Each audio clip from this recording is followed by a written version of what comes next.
Olá, pessoal, boa tarde. Eu estou aqui com a Mariana, ela que tem graduação em Ciências Biológicas pela Universidade do Estado do Rio de Janeiro, mestrado em Ciências e atualmente também cursa doutorado no programa de pós-graduação em Biologia Parasitária, além de ter experiência na área de Bioquímica e Fisiologia de Insetos. Olá, Mariana, boa tarde, tudo bem? Olá, Thaleson, tudo ótimo, e você? Tudo bem também. Então, para a gente começar a nossa entrevista, como que é a sua rotina no laboratório ou costumava ser a sua rotina? Bom, antes da pandemia, eu frequentava o laboratório de segunda a sexta-feira, né?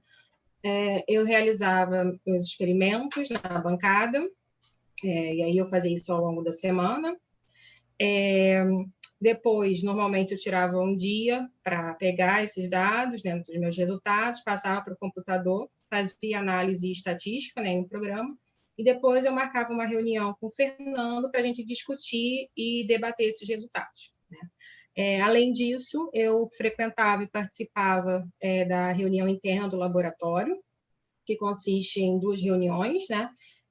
A primeira reunião, que é a apresentação do seminário, ou seja, a apresentação de artigos científicos, e a segunda reunião, que era as discussões, né, de resultados dos alunos.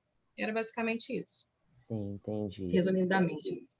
Compreendi. Mas, no caso, falando sobre um pouco dessa pandemia, a gente teve que se adaptar bastante com tudo isso que aconteceu. Eu gostaria de saber de você quais foram as suas, adaptações para esse período. Bom, após a pandemia, tudo na minha vida mudou, né? Tudo teve que ser adaptado. Eu peguei esse tempo, né, que a gente teve que ficar em casa, enfim, li artigos que eu não tinha tempo de ler, participei de alguns cursos. Dentro da pós-graduação, a gente tem que cursar algumas disciplinas que são obrigatórias, então eu tirei uns 2, 3 meses para cursar essas disciplinas.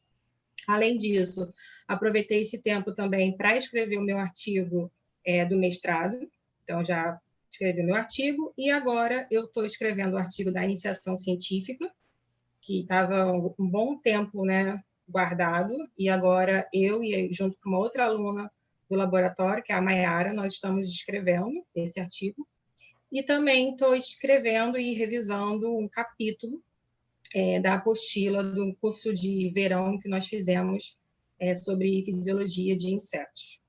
Sim, entendi. E em relação ao seu projeto, né? Você poderia falar um pouco sobre ele para a gente? Bom, o meu projeto de doutorado, na verdade, ele é uma continuação da minha dissertação, né? De uma maneira assim bem resumida, no meu mestrado eu caracterizei a alimentação açucarada entre atomíneos, né, que são insetos vetores, também conhecidos como barbeiros, né, são vetores do parasito flagelado Trypanosoma cruzi, que é o agente causador da doença de Chagas. Então, nós descrevemos o primeiro relato de ingestão por diferentes soluções açucaradas em diversas espécies de triatomíneos.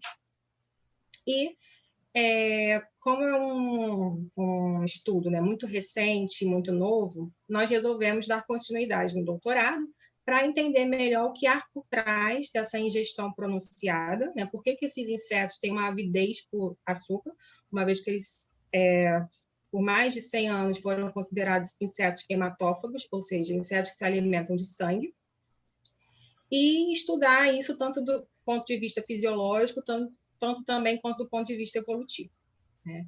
Então, a nossa hipótese principal dessa pesquisa do doutorado é que provavelmente, possivelmente, esses insetos eles possam estar ingerindo soluções açucaradas no campo, e isso pode estar, de alguma maneira, mantendo esses animais vivos por longos períodos, né? E, e é isso. E aí a gente vai, assim, na verdade, eu comecei o doutorado não tem muito tempo, eu defendi o mestrado em maio de 2019 e já entrei para o doutorado em julho, se não me engano. E aí nós vamos continuar essa caracterização, essa investigação da alimentação açucarada, tentar entender por que esses insetos têm essa avidez pronunciada, analisar o comportamento dos triatomíneos, né, dessas diferentes espécies frente a alguns açúcares, ver o comportamento frente a alimentações a iscas açucaradas, enfim, a gente vai ver preferência alimentar, várias coisas, sobrevivência. Então, resumidamente, é isso. Compreendi. Agora, mudando assim rapidamente de assunto, geralmente quando eu faço essa pergunta, né, como é que você decidiu seguir por essa carreira, por exemplo, às vezes eu até me surpreendo, né, porque cada um teve uma maneira de escolher e o porquê de seguir essa carreira, né? E eu gostaria de saber de você, em que momento que você decidiu e, no caso, se teve alguma coisa particular que te motivou. Bom, eu escolhi fazer ciências biológicas quando eu estava terminando o terceiro ano do ensino médio. Na verdade, eu não sabia muito bem o que eu ia fazer, então eu estava muito confusa, e aí estava aquela pressão, né? Você acabou o ensino médio, você tem que escolher alguma coisa, e aí eu não sabia o que fazer.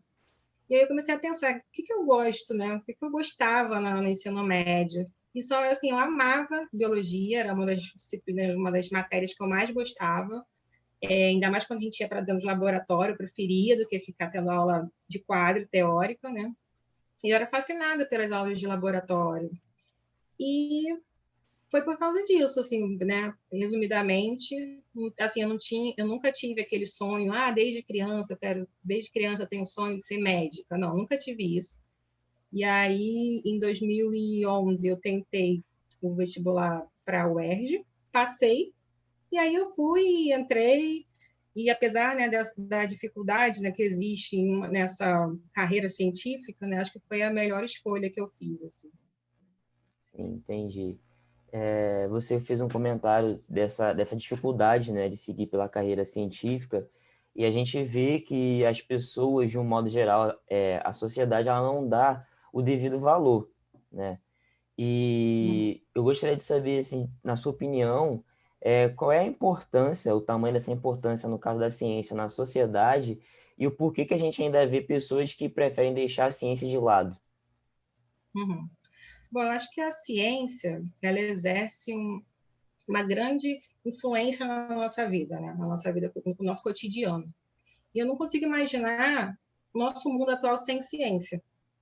Então, acho que a contribuição da ciência, né, para a população é inquestionável, né? Uma vez que ela possibilita grandes avanços, tanto na área da saúde, né, tecnologia, enfim, energia, alimentação, e com isso, né, com esses avanços aí, melhora a qualidade de vida da população.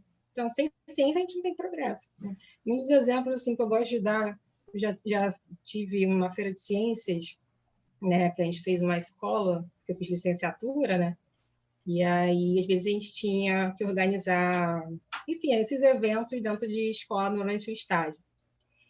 E aí, eu lembro uma dessas feiras era sobre a importância da ciência. E aí, quando eu dava um exemplo, que é o exemplo, né, com ciência, a partir da ciência, graças à ciência, que a gente conseguiu erradicar várias doenças. E aí, eu acho que isso a pessoa consegue entender melhor quando eu dou esse exemplo, né? E, enfim, eu acho que a ciência é fundamental, né? Ela deveria ter um investimento maior, né, pelos nossos governantes, ter uma maior credibilidade, né, que acho que é o que falta aí para a gente como cientista. Sim, entendi. E também tem uma outra questão, né, no caso, que muitas das pessoas elas não conseguem perceber a importância porque existe uma certa dificuldade de colocar para a linguagem das pessoas. Não consegue fazer essa ponte, né? E eu gostaria também de saber como é que, na sua concepção, é claro, como é que poderia ser possível fazer essa ponte de ligação entre a ciência e a população? Eu acho que a melhor forma de aproximar a ciência, né, para a população, eu acho que é fazendo divulgação científica, né, divulgar o conhecimento científico e traduzi-lo, né, para uma linguagem mais simples, né, menos complexa, seja mais compreensível para as pessoas, porque acho que isso facilitaria, né, o entendimento de pessoas que são leigas no assunto, né, e isso acho que seria fundamental para a popularização da ciência, né? Sim. E agora, no caso, para finalizar a última pergunta, nesse tempo que eu estou fazendo essas entrevistas, eu percebo uma grande quantidade de mulheres, né? Uhum. E eu gostaria de saber de você, particularmente, como é que é você trabalhar nesse ambiente que a grande maioria são mulheres e o quanto isso te, no caso, impulsiona, o quanto isso te ajuda.